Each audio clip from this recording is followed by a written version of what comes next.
ஐக்கியம் வந்து பிரபஞ்சம் உள்ள வாரைய அப்படின்னு அர்த்தம். பிரபஞ்சம்னா யாரு? சிவன் தான். சிவத்துக்குள்ள ஐக்கியமாகலையே அப்படின்னு அர்த்தம்.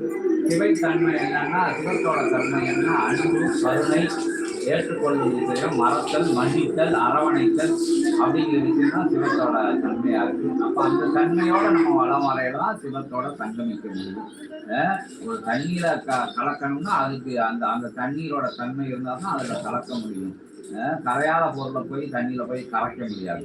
அதனால நம்ம மனசு வந்து நெகிழ்ச்சியா இருந்தாலும் அந்த இறையோட நீர் புனிதமான கங்கா நீரோட நம்ம வந்து சங்கமிக்க முடியும். நம்ம கணிச்சு நின்றுட்டு வந்து தனித்தன்மையோட நின்றுட்டு இருந்து தனி அடையாளத்தோட நின்றுட்டு உள்ளங்கையில வச்சுக்கிட்டு உலக அளவுக்கு யோசனை பண்ணிக்கிட்டு இருந்தாங்கன்னா ஒன்றும் நடக்காது.